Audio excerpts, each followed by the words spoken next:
Om Purnamadaha Purnamitam Purnat Purnamudachyate Purnasya Purnamadaya Purnamevavashishyate Om Shanti Shanti Shanti. Om Brahmanandam Param Sukhadam Kevalam Jnana Murtim Dvandvatitam Gagana Sadrisham Tattvamasyadi Lakshyam Ekam Nityam Vimalamachalam Sarvadhi Sakshi Bhutam Bhavatitam Trigunarahitam Sadgurum Tam Namami. Om. Adorations to Sadguru, who is Brahman, the giver of supreme bliss, embodiment of pure consciousness, one without a second, vast as the ether, infinite, eternal, beyond the three gunas and their modifications, the supreme preceptor. Yoga Vasishtha,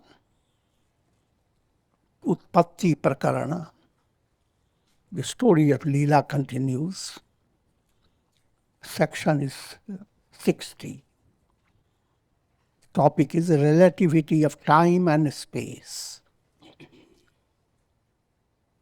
You've already heard many times of Leela's story, which is presented to you in the form of a computer type of insight, of having a folder within folder, within folder.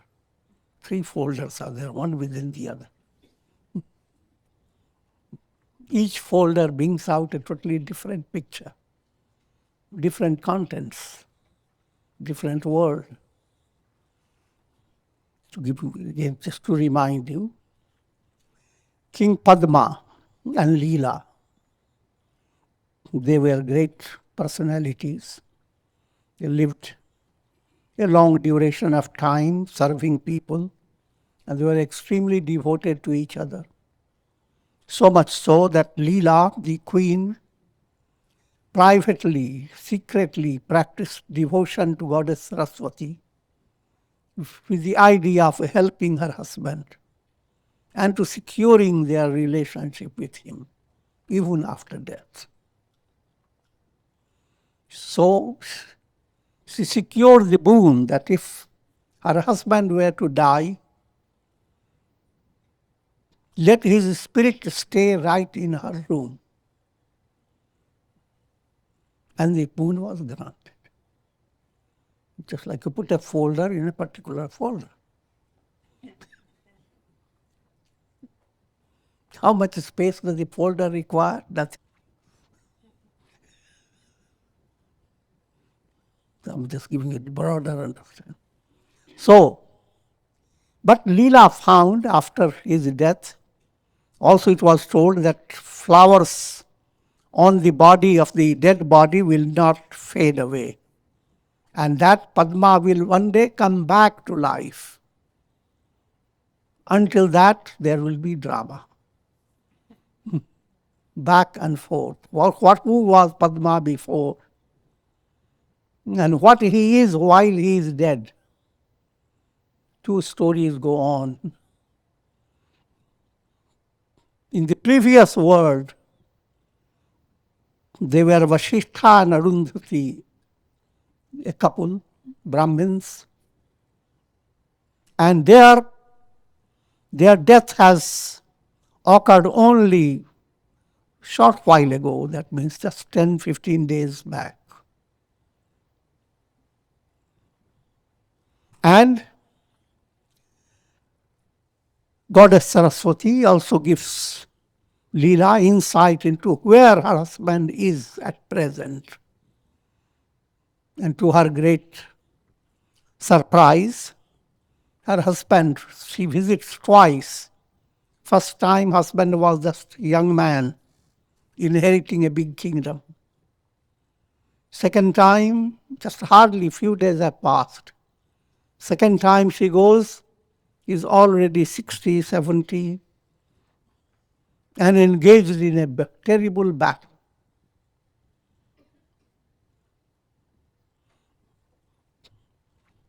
And Leela finds, Leela goes and visits in a subtle way, in an astral, mystical way. Leela and Saraswati, they enter that room where the king, mortally injured, is brought. The dying king is dying, and they are conversing, Leela with Saraswati, what's happening to the soul. Also, I have introduced you to Leela number 2. When Viduratha died, he comes in another world, and there he finds similar personalities, and especially his wife is exactly a replica of Leela. And Leela comes to realize later that she herself, her great desire to be with the king, became the basis of projecting her own personality. Don't be surprised. That's exactly what happens in your dreams. You find your loved ones exactly the same. Same type of cloth, same type of hair, same nose. And they enter into your bedroom without touching your bed. Enter your consciousness.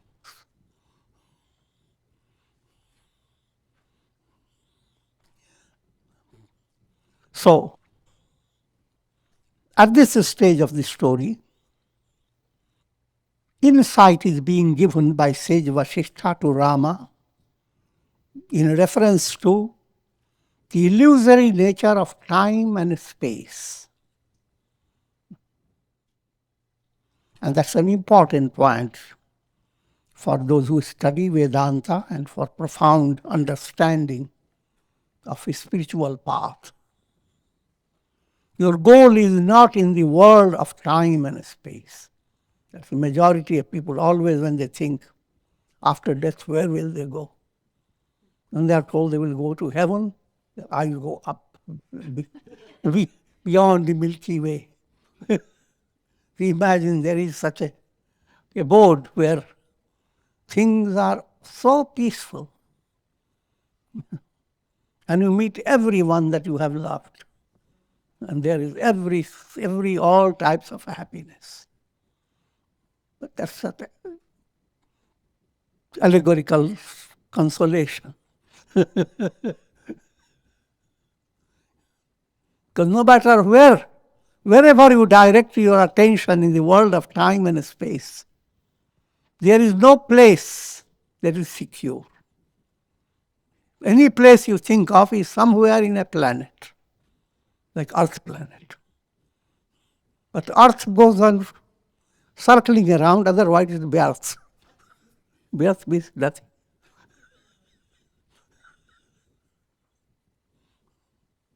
Sun, moon, stars, all are in a process. They are all aircraft, mystic aircraft, spacecraft. Crafty, God is very crafty. So nowhere you have absolute abode that cannot be shaken. But that point, and further to come back to more normal way to understand, time space that is studied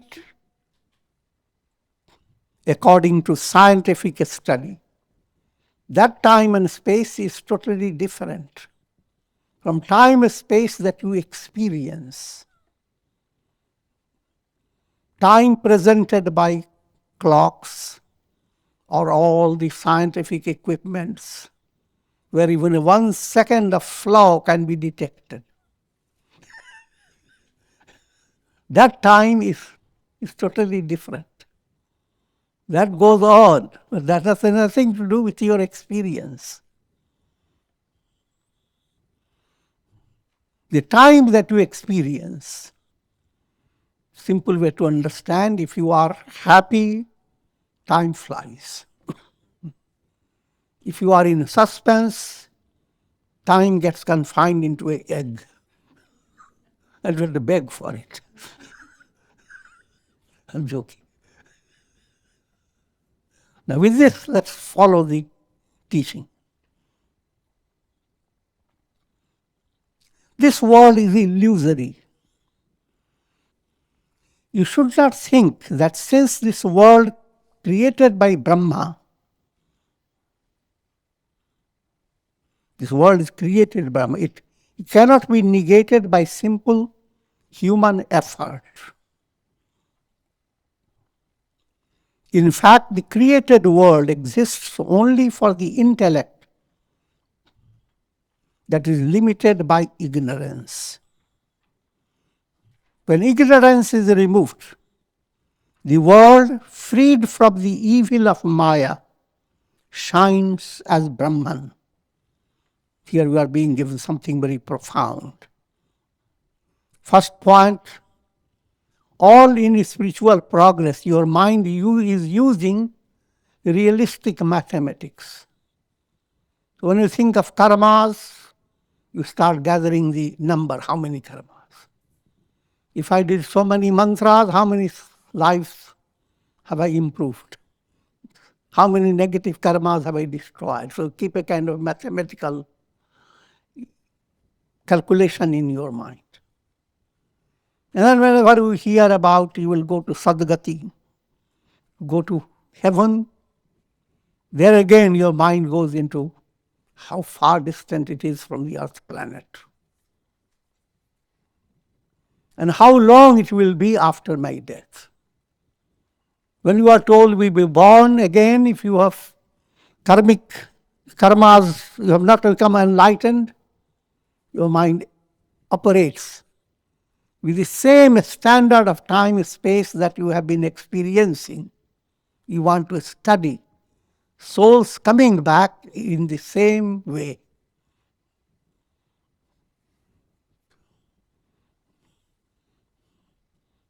And you don't realize that soul, led by its karma, will get into any type of experience. A world at the time of Shakespeare. If your karma needs that, you will find there. Everyone saying, hi-ho.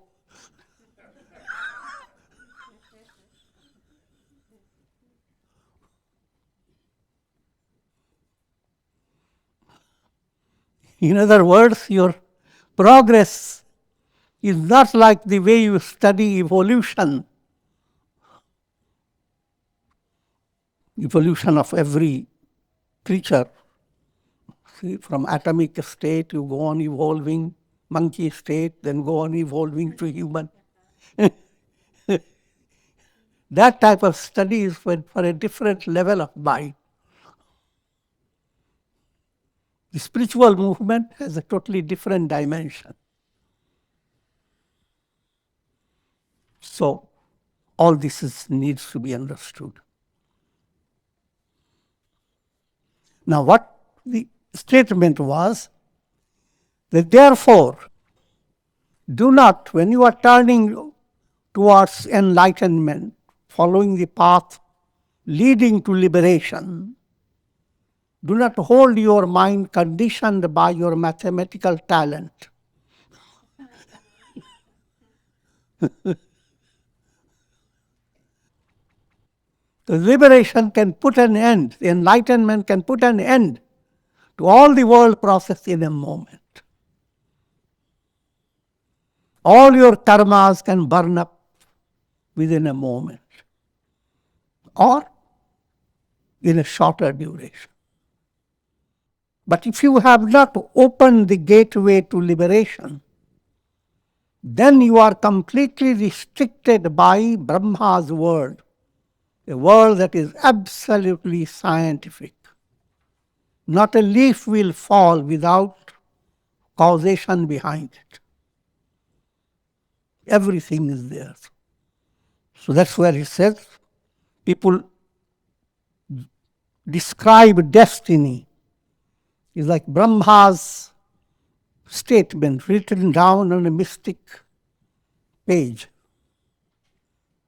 And that Brahma's statements cannot be negated, not a single letter. Brahmavakya. So that type of teaching applies to a mind that has not opened the gateways to liberation. And gateways are serenity, shama, satsanga, good association, santosh, contentment, vichar, mind opening to mystic inquiry. If these gateways begin to open, you are not limited by Brahma's word. Totally come into a totally different stage. And therefore, the statement, you are the architect of your destiny, has two levels. In the world of karmas, you are the one who create karmas. So if your karmas have not been good, you can improve upon it by your self-effort. And that's perfectly in harmony with Brahma's order. Whatever you do is under Brahma's law.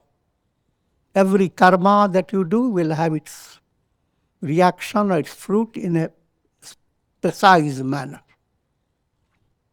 So, you are the architect of your destiny at this level. But no matter however much improvement you bring in your life, it is going to be transient. Because Brahma himself is transient. Shocking news.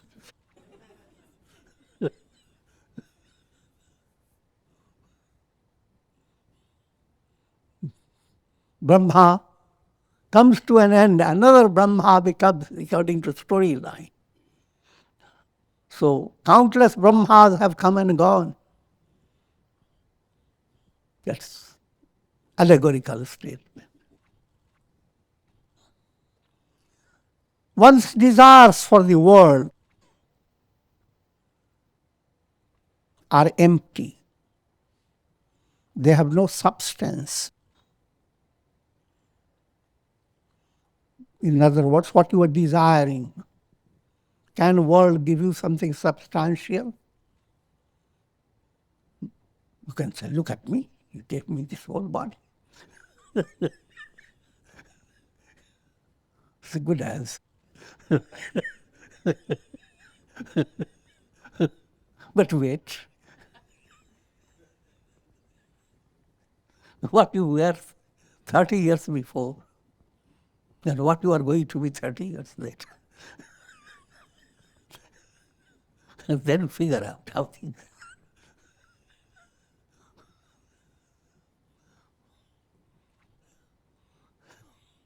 All attainments, big buildings, lot of money, great fame, so many souls attain those things. And that is the predicament of being in the world of time and space, bonded with karma, karmic process.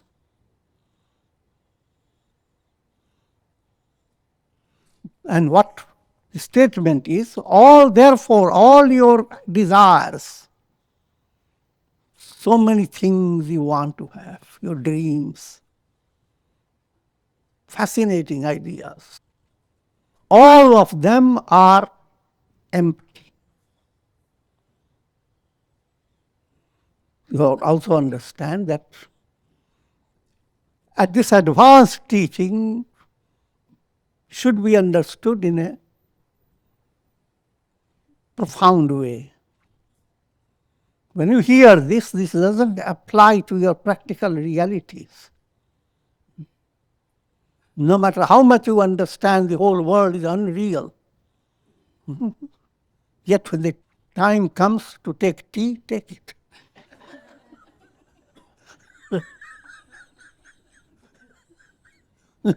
Don't make any mistake. Don't put tea on your nose.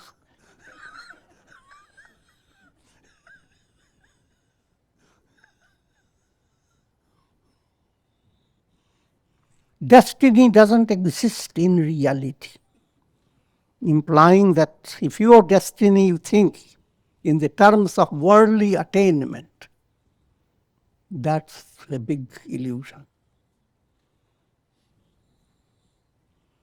There is no past, present, or future. Any attainment conditioned by time, time itself is not a reality. When the vision of intuition unfolds, the world melts in Brahman. Simple way to understand, when you are dreaming, you are experiencing time, space, causation. You have a whole world.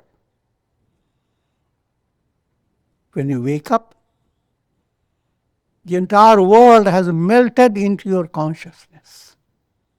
That again is allegorical. There is nothing really to melt.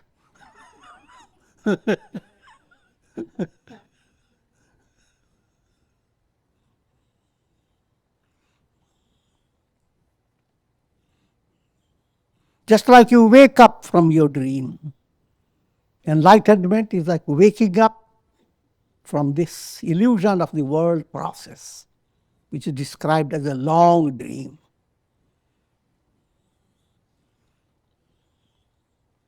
Sri Rama asked, O sage, I am immensely delighted to listen to your ambrosial words, nectarine words. I am no longer scorched by the fire of cravings. My heart is now flooded with the nectarine rays emanating from the moon of spiritual wisdom. This is called Guru Purnima.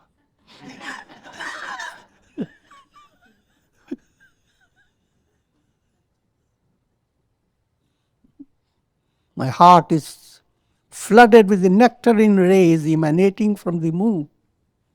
See, when we allow that, that's Purnima. The moon of spiritual wisdom. I would like to hear more of this glorious wisdom.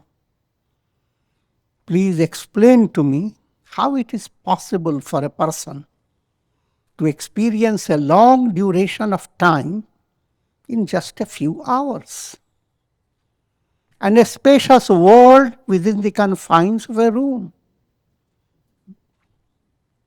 It's hard to explain to a child how so many things can be brought into the computer in a little small box.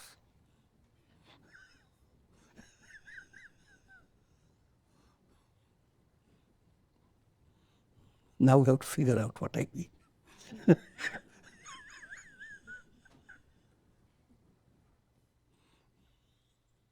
And it is this point that mind has to grasp and be settled with that understanding. So instead of your mind constantly looking in the world, past, present, and future, mind develops that subtle mystic art of going beyond past, present, and future, transcending this. And for your information, the biblical symbolism of cross gives the same message. The world of past, present, and future is one line, straight. Transcending this past, present, and future is the vertical movement, cross. That crossing process can occur any moment, but it requires being well prepared. If you have all qualities that enable you to become a qualified aspirant and well integrated, then It's just like waking up from a dream. Or sometimes while dreaming, dream goes on and still you are awake. When that state comes, you are Jivan Mukta. The world goes on, but you are beyond it. You are awakened. And finally, even the dream moves away, then called Videha Mukti. Liberation in two stages, while you are alive and when your body drops.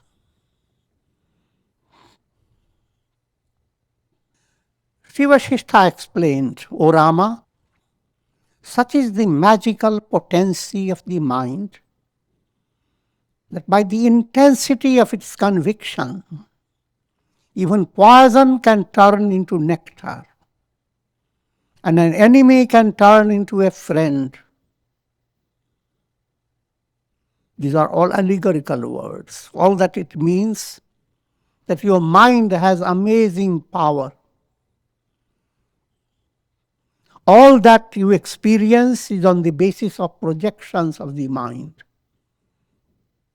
In a cinema show, all the show you see is based on projections. And projections are not continuous pictures, they are all broken pictures. Your mental projection is succession of vrittis, thought wave after thought wave. So whatever you are experiencing is created by mind's movement in such a way that you don't see the difference between one thought wave and another thought wave. And yet there is a split between the two.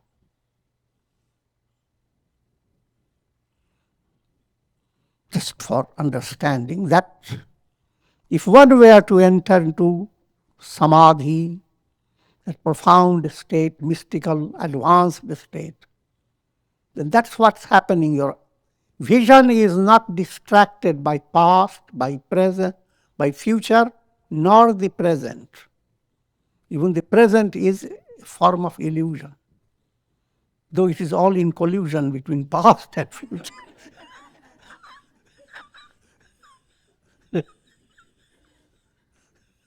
It's always, you never know where is present. But this story of past, present, and future is mind's magic. Mind creating all that. Try to understand. If you were to acquire a vision that is not backed up by projections, simple way to understand, if you were to see projections lifted up, what do you see? The screen. The screen has been there all the time, but you go on seeing the show. Pure consciousness, Brahman, the Absolute, is all the time. But you are going on constantly involved with thought waves of your mind. The potentiality is always there. If you were to just split one thought wave entering into another thought wave, just split that,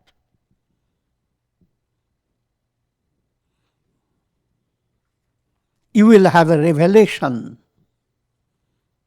Revelation, all this is false. Brahman alone is real. Also understand, this type of revelation begins to enter your mind in a progressive manner, because you are not able to exactly shift thought waves and see the screen. It's always a progressive movement. But if you were to do that, instant revelation of the truth. That's what the Upanishads describe. Purnamadaha Purnamidam. That God who is full, the same God is everywhere in this world. Don't be fooled.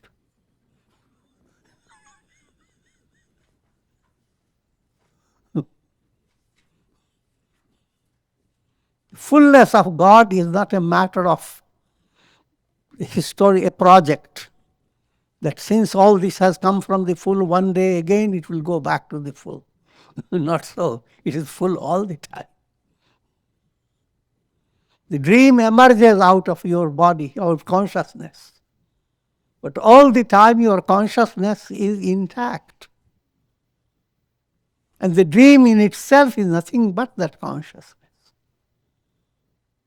So when the dream is taken away, what happens? Your own consciousness remains. Consider the same way the whole world experience based on the mind that you have. And the mind is not something, a permanent reality. It has been fashioned by your soul through its process of karma. Through life after life, you have created your mind in a particular way. Simple rule is, if you allow your mind to repeat the same experience again and again, if it is positive, it is good for you. But if it is negative, to you that negative becomes your reality.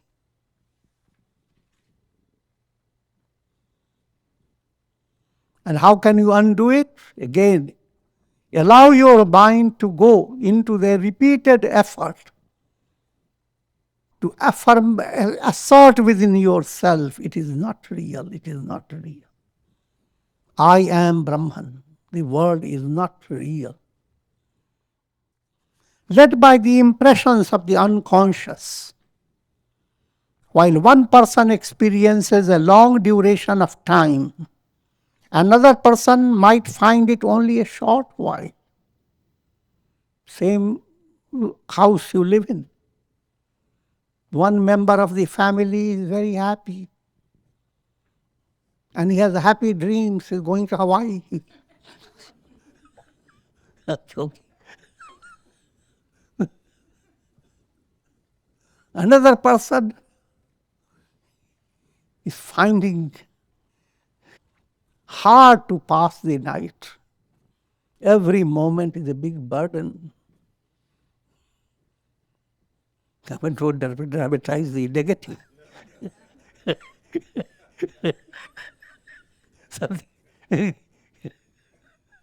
He's facing a negative challenge in his life. So, for an outsider, oh, they are sleeping so peacefully.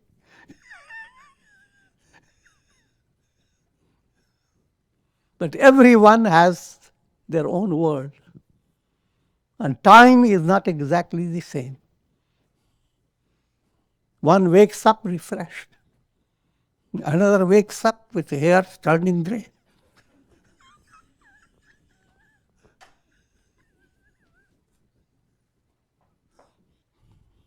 And all this is led by the impressions of your unconscious.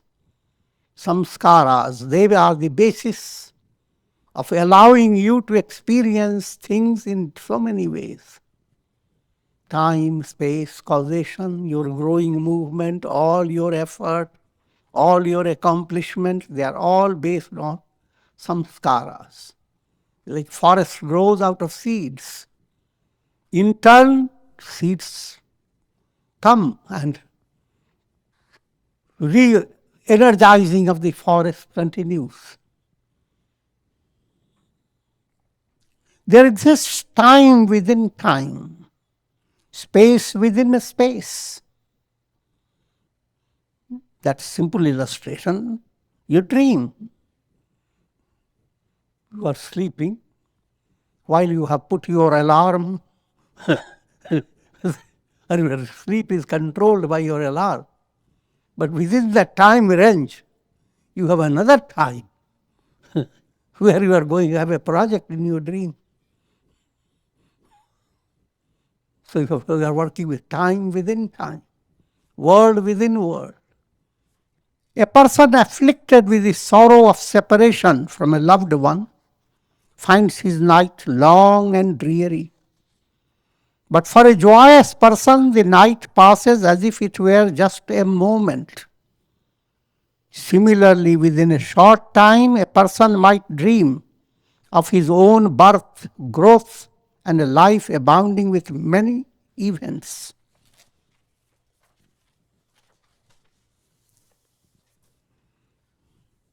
Now, in a Puranic way, if scriptures have tried to bring it, this is not to be viewed exactly literal, but allegorical. The entire lifetime of Manu is Brahma is the source of this creative universe. But Brahma is a relative aspect of God. God who is involved in creation. That God is a lesser aspect of God. Higher aspect is beyond. God is one and the same. But as long as the mind is operating in a negative way and is conditioned, same God plays the role of Brahma, the lower God, handling all your karmas and giving you results according to your karmas, and allowing you to create new karmas, and also allowing you to create qualifications that will allow a soul to step beyond Brahma. And it's perfectly okay with Brahma. Same with Indra, who rules over people according to their karmas, giving the result of good karmas, leading the soul to heaven. But at the same time, he allows a soul who has developed profound virtue to go beyond heaven. See, in Mahabharata, Arjuna is Indra's own son. And Indra allows Arjuna to go attain liberation, not to stay with Indra. Now, coming back to this, the entire life, Manu refers to Brahma's son. Try to understand the implication of the word. Human being is man. Man, woman, man is a... Man comes from the word man. Manas, mind. That man emanates from Manu. So Manu, man, they come to the same category. So that source of mankind, defined by mind, that source is Manu. His lifetime is only 2.5 hours of Prajapati. Prajapati, the creator. If you bring Prajapati, how long a Brahma lives, that to human mind it will be difficult to understand. The scriptures give you various allegorical pictures. So, coming back to this figurative description, while Brahma lives on, every day of Brahma is split up into muhurtas. Muhurtas are units of 2.5 hours. You have to figure that out, mathematics.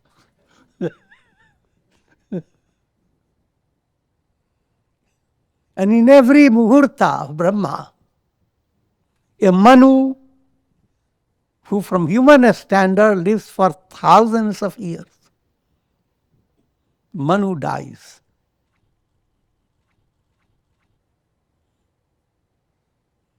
The lifetime of Prajapati is only a day for Lord Vishnu.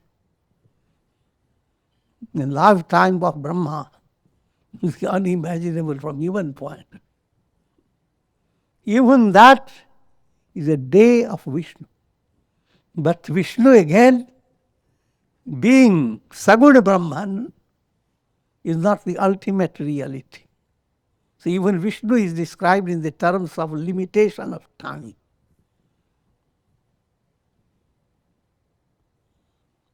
One who has attained mastery over the mind, one who has attained liberation, has gone beyond this time process. If you continue to assert that a certain object is sweet, it will become sweet for you. Based on vasanas, subtle desires of the mind. We remember the story of fisher women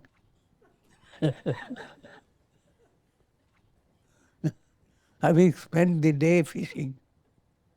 Suddenly they realize they have become late and clouds have developed in the sky. So they couldn't find their way home. So they received hospitality from a gardener. And gardener, out of great warmth of his heart, arranged their room with lots of beautiful flowers. When they lay down to sleep, they had hard time sleeping. One said, "What can we do? This foul smell is choking us." Another one said, "Do you have the fish net?" Moisten it, put some water.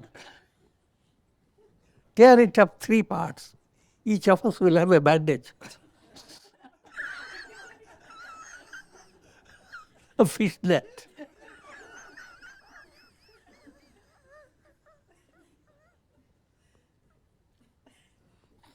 Now they slept wonderfully.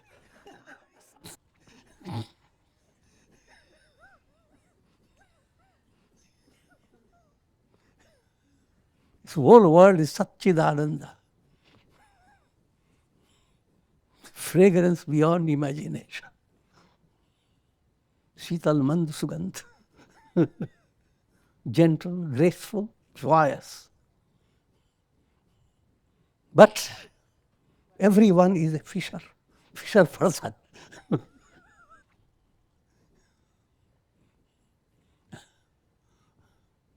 And that smell of fish, so comforting.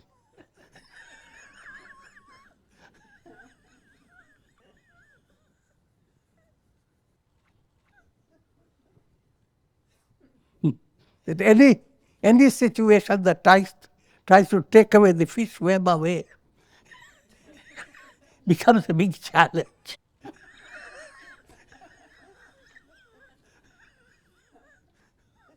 Satsanga becomes a big challenge to many people. Because Satsanga wants to take the web away.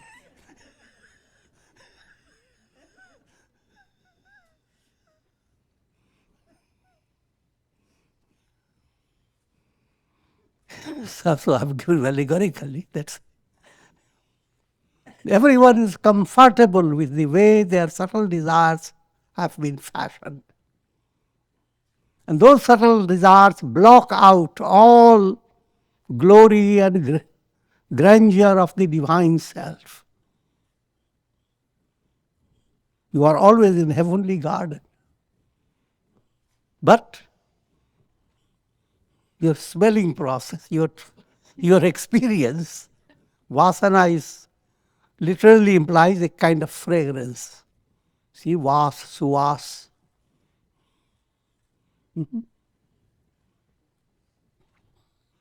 So if you continue to create a vasana, positive or negative, that becomes your reality. If you are doing positive, then you are receiving a revelation from the truth. So that has a different implication. But I'm now talking positive in a very profound way.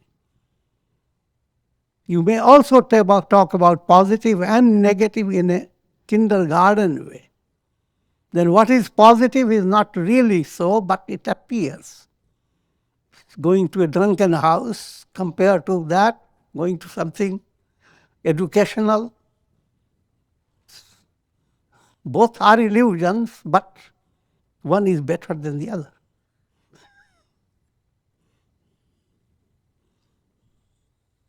Now, this point has been brought out in the Gita in a more profound way. Dhyayato vishayan punsa sangasteshu pajayate. When you dwell upon anything, any object, that's the literal meaning, but object means whatsoever comes to your mind. A feeling of sadness, a bad memory, a constant bugging problem.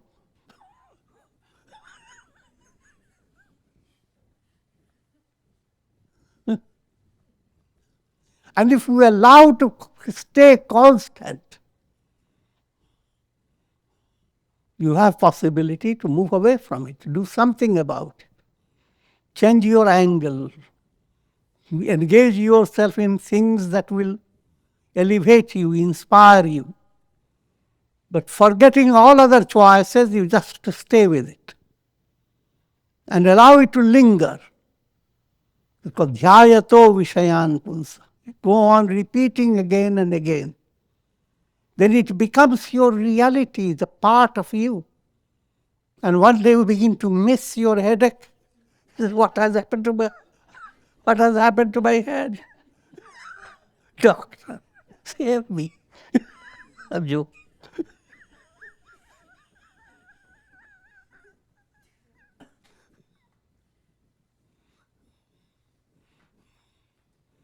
Imagine the idea of being a worryless person can be a shocking experience. Suddenly, God, there's nothing to worry. I lost my mind.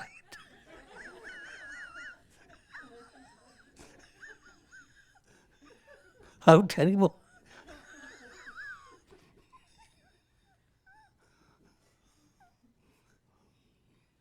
Coming back to the point.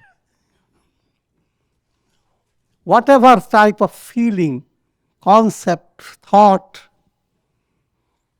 memory, whatever you repeat in your mind, allow it to stay longer, and that's what we mean repeat. Allow it to stay, linger. Then that becomes your reality. So dhyayato vishayan sangasteshu pajayate. You become blended, united with it. Sangat sanjayate kama. If that happens, now you are willing to have more of that experience. Even though you know it is negative, but your mind is going to move. So you have all types of possibilities, possible to go to groups of people who are joyous, or go to people who are crying. You choose those people.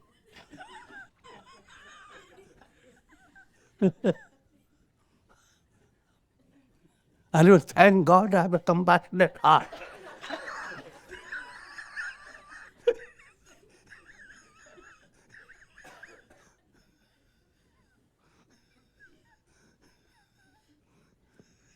And you will justify it, no matter which way you go. Sangat sanjayate kama. Because of that intensity of vasana, your desires develop to accordingly. Kamat krodho vijayate. Living with kama, desire, means you are not healthy. You are not yourself. You are always waiting something to happen. And when it It has two possibilities. Your desire can be fulfilled the way you wanted it. Sometimes things are not exactly so. Sometimes it gets fulfilled 100 times more, or even 10 times, or even just a simple fulfillment. Mind reacts to that fulfillment. A kind of happiness that keeps the mind agitated. You lose all objectivity. Your happiness is just focusing your mind to the thing that has given you happiness. And with it comes many problems, how to secure it. So this is, in Gita's terminology, this is agitation, whether you become happy or unhappy. Both are aspects of agitation. And Gita uses the term krodh for it, normally translated as anger, but in that context is agitation. If your desires are fulfilled, you are agitated. You are not yourself. If desires are not fulfilled, you are agitated. Krodhat bhavati sammoha. When anger or agitation takes over your mind, your reason, which is a very affectionate guide for your personality, what has happened, you have shut the door to your reason. The reason is banging on the door. No.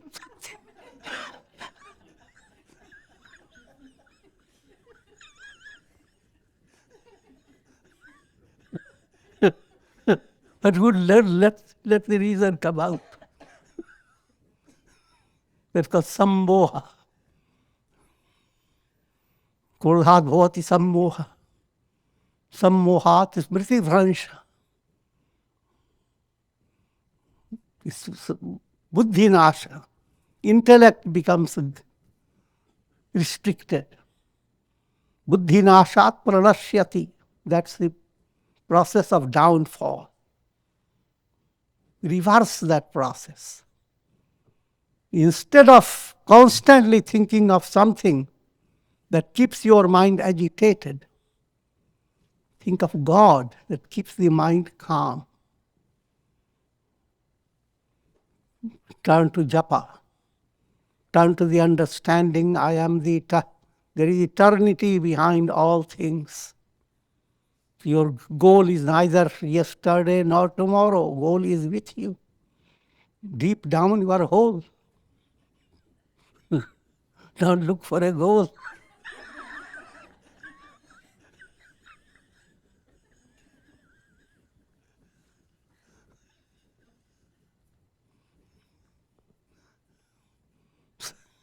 If this is brought into your mind through scriptures, through japa, meditation, the repeated effort. So, jhayato devan punsa. If your Godward mind is repeated again and again, akrodho vijayate. Krodha will not be there. Calmness will arise. With that calmness, your buddhi will blossom. Intuitive knowledge. Intuitive knowledge will destroy mortality and lead you to immortality. All that starts with your mental process day by day. And that there lies your greater attention to be given and focus. What makes you go down, sink into negative? And how to shift your mind, even while the mind is negative. How to go on doing things that will lift you up.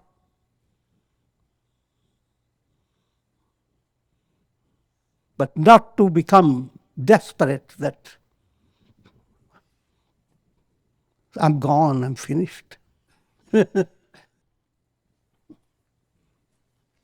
and meet with people who go on telling you, you are wrong.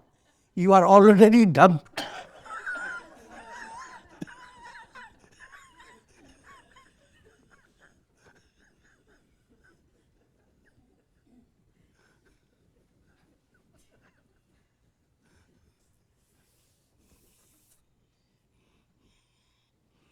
That impact on the buddhi, that creates a special feeling within yourself called bhavana. Bhavana can be Shubha Bhavana, positive, or it can be negative.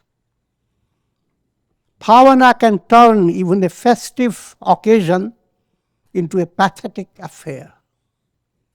Once the bhavana in your heart has become disturbed, everything may be going on wonderful in your family. Everybody is rejoicing. But you are not rejoicing. They didn't give you the pudding. What?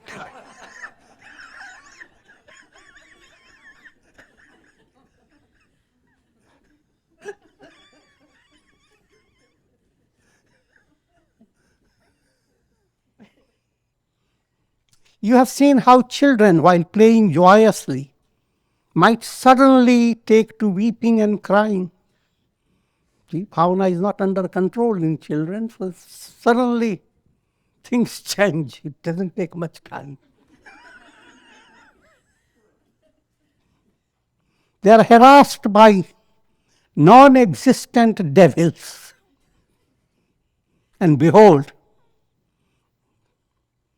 how the sense pleasures of a dream appear joyous even though they do not exist. The world is sustained by Maya. It is not capable of restricting the self. Different beings experience different worlds. These worlds do not contradict with each other. Just as many people sleeping in the same room can dream so many different things. Therefore, the knowers of the self have described this world as a unique form of dream. And with this, we'll conclude.